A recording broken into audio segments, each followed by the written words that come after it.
is Health Awareness Month, and today we're focusing on brain health. Like your body, it too needs exercise. Now, for some tips on how to keep that grey matter healthy, we're now joined from our Cape Town studio by health awareness expert Vanessa. Vanessa, good morning and welcome to the show. Good morning. Thank you for having me. So, Vanessa, there will be a big focus on brain health this year. But what exactly is brain health and why place so much focus on it? Well, brain health is essentially how well you're able to concentrate, your memory, your focus, your cognitive function. And also, brain health is very much how you prevent a lot of the neurodegenerative disorders that come with aging. And I think the big focus on brain health globally is because so many of us suffer from brain fog, anxiety, depression. There's a rise in Parkinson's, Alzheimer's. So there's a lot of research around mental wellness and how do we actually manage and prevent a lot of the very chronic neurodegenerative diseases that people are facing today. Now, nutrition is often placed as a key point for exercise or to complement exercise. But what role does nutrition play with brain health? So nutrition is the basis of everything. Every cell in your body is made up of what you consume. So this goes for your whole body, your physical body, even your emotional well-being.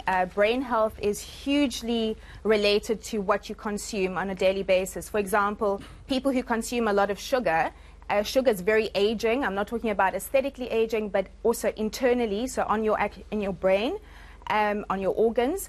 And people, for example, who consume a lot of sugar, they have blood sugar dysregulation. So throughout the day, there'll be mood swings, they'll feel more anxious. Depression is linked to gut health, which is very much related to nutrition. And there is so much incredible, very progressive research around the role of certain nutrients like curcumin for brain inflammation.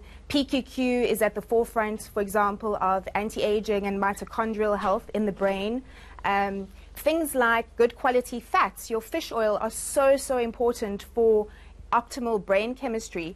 And there's so much research. For example, we always thought that depression was just pure bad brain chemistry, and what they're finding now is that depression is actually very much inflammatory disease. People with depression have very high inflammatory markers in their blood, which actually slows down the progression of new neurons in the brain. It affects current brain cells. So this is the kind of research that's currently happening, and it's very exciting because it gives a lot of people hope. And mental wellness is such a taboo topic because so many of us suffer from anxiety, depression, panic attacks, sleep disorders, and now we actually, equipping people with tools and what they can do on a very basic level, and then obviously optimizing your nutrition with incredible supplements that I previously mentioned. And Vanessa, if I can just come in there as well, still looking at, the things that we are consuming. Now, a lot of us, we're living, fast-paced lives. We rely on coffee a lot to, keep us awake and also help with better concentration. Is caffeine helping at all? So caffeine does switch you on. It does give you artificial energy. What we want to do is we want to actually wake up full of energy, and we want to, be switched on naturally. Most of us don't want to rely on stimulants to be able to focus and have mental clarity.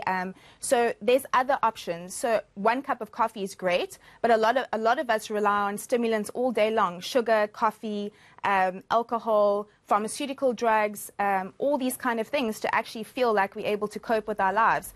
And these things are all leading to incredible stress in the body. And stress is another thing. Stress actually leads to the destruction of brain cells, and you actually don't produce new neurons if your body's under incredible stress. So stress is a huge factor. So actually relying on things that produce more stress, because coffee does produce stress in the body, produces cortisol, etc., affects your blood sugar levels, it's not the way to go. But an occasional cup of coffee is good. But you want to actually get the body in a state where it performs optimally all the time, not relying on artificial things to stimulate it. And talking about, ensuring that our bodies stay optimally functional at all times, how important is sleep in ensuring that, you get enough rest, enough sleep to keep your brain healthy? So sleep is actually where brain health begins. If, for example, you just don't get enough sleep, restorative sleep, I'm not talking about just, sleeping not deeply enough throughout the night. So restorative sleep, you actually start slowing down the way the brain works. So it's very, very damaging to the brain.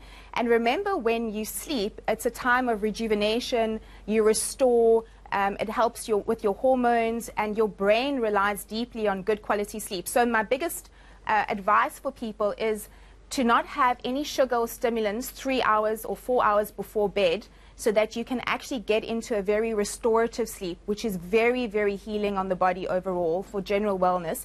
And we all know when we don't get enough sleep, we're more irritable, we seem to be a little bit more tearful, especially children.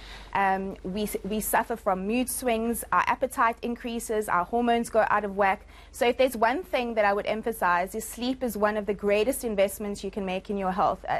It's really undervalued for a lot of us, because we always think we make it up and we can survive without a lot of sleep, but it's highly destructive to the body, and especially the brain, if you don't get restorative sleep at night. And another thing, looking at blue light before bed, so your iPads, your cell phones, even television, is the worst thing to do, because it actually stops the production of melatonin in the brain, so you don't go into a deep sleep. So sleep is absolutely vital. It's actually where brain health starts. And just lastly, Vanessa, what about stress? Does this impact on mental health? Absolutely. Stress, I would say, is the killer, number one killer for all of us. And, there is obviously situational stress, which is normal. A lot of us will experience, we either lose a job, or we lose a loved one, or we're moving. All those things are situational stresses, and those are fine. The big problem is chronic systematic stress that continues over a period of time, and that we don't deal with. So stress causes a lot of inflammation in the brain, and inflammation is actually at the root cause of just about every chronic illness. But people, for example, with in Parkinson's and Alzheimer's, they've got high inflammatory markers, and stress increases those inflammatory markers in a big way. So we all need to find ways to better deal with stress. Each one of us is unique, but mindfulness is very powerful, meditation is very powerful, doing something creative, cooking, being out in nature, interacting with your kids. These kind of tools really help you deal with stress, but it's a very individual thing. And a lot of us go to very destructive methods to actually deal with stress. So a lot of sugar consumption, a lot of alcohol consumption, sleeping pills, pharmaceutical drugs, binge watching TV excessively to try and numb ourselves. And these things aren't necessarily constructive. They may even add to stress. And stress is something so important to be able to deal with. And there's small things you can do, taking care of your nutrition, your sleep. Exercise is so important on so many levels, to oxygenate the body, to produce serotonin, dopamine. And often if you're very stressed, these kind of things all sort of don't work as well as they should. So you want to optimize your whole life by taking care of your nutrition, your sleep, managing your stress in the best way possible, and really investing in your health.